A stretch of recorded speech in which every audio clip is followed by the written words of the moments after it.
Deborah. As the only female judge mentioned in the Bible, Deborah is known for being a compassionate leader, of which there weren't many in biblical times. As the Siddiq weeping godly woman explains, Abigail was mentioned in 1 Samuel.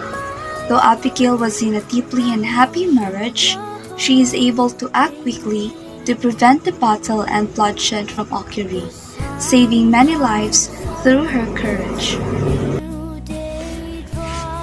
Rachel patiently waited to marry her love, Jacob, after being cruelly deceived by her father, who tricked Jacob into marrying her sister Leah.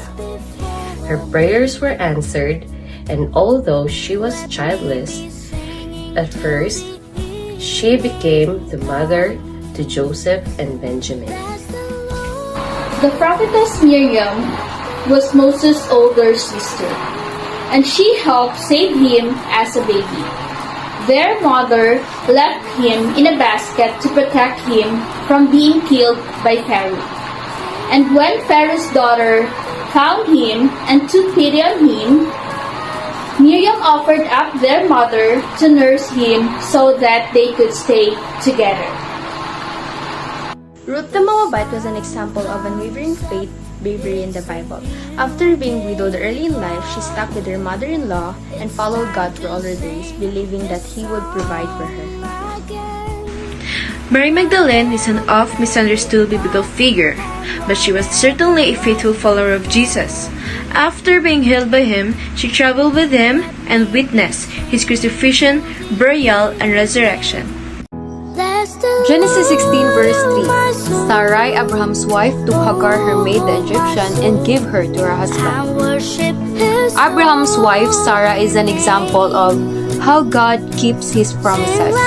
After telling Abraham she would bear a son despite being barren, Sarah gave birth to Isaac at 90 years old. Hannah desperately prayed for a son and promised that she would dedicate his life to God. When God came through, she kept her word. She left her son Samuel to be raised in a temple. She provided her son wisdom along the way. Hannah's faithfulness never faltered. Eve. While Eve isn't the most upstanding woman in the Bible, she's certainly one of the most influential. By giving into evil, she reminds that while God is good, Satan's temptations are not.